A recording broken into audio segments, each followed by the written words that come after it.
Жұмақтық адам хикаясы. Әнәс ибн Мәлик, оған Алла разы болсын, келтірген. Бір күні пайғамбарымыздың, оған Алланың игілігі мен сәлемі болсын, құзырында отырған болатынбыз.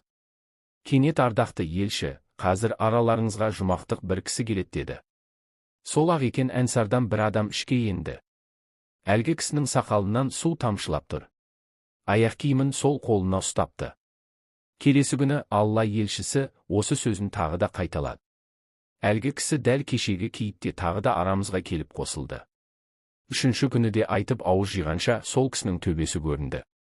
Үшінші күні мешіттегі жамағат тарағанда, сахаба Абдулла ибн Амр ибн Ас, оған Алла разы болсын, әлгі кісіге жолығып, мен әкеммен жанжалдасып қалып, 3 күн бойы жанына бармаймын деп ант еттім. Сол себепті мені 3 күн үйіңде қонақ ете аласың ба деді. Әлгі кісі мақұлдаған кейіп танытты. Абдулла осыдан кейінгі жайтты былай деп баяндаған. Әлгі кісінің үйінде 3 күн түнедім. Түнгі уақыттарда бір ретте болсын тәһәжжүд намазына тұрған жоқ. Таң намазына дейін ұйықтайтын.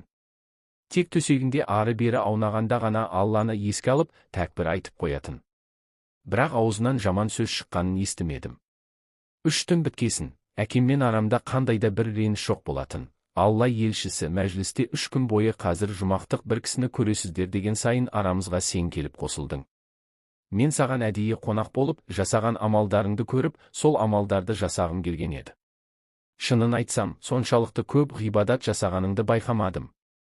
Алла елшісі сүйіншілеген бұл мәртебеге қалай жеттің? Деп сұрадым. Ол болса, өзің көргеннен басқа құлшылығым жоқ деп жауап қатты. Сөйтіп қоштасып бұрылып кете бергенде сәл кідірді де, расын айтсам, көргендеріңнен артық асып бара жатқан ешқандай ғибадатым жоқ. Дегенмен жүрегімде ешбір мұсылманды көре алмау ниетім болған емес. Өмір бойы ешкімге кек сақтамадым, қызғанбадым да деді. Мен сонда ғана істің мәнін аңғарып, сірә сені әлгіндей мәртебеге жеткізген осы қасиетің болар дедім.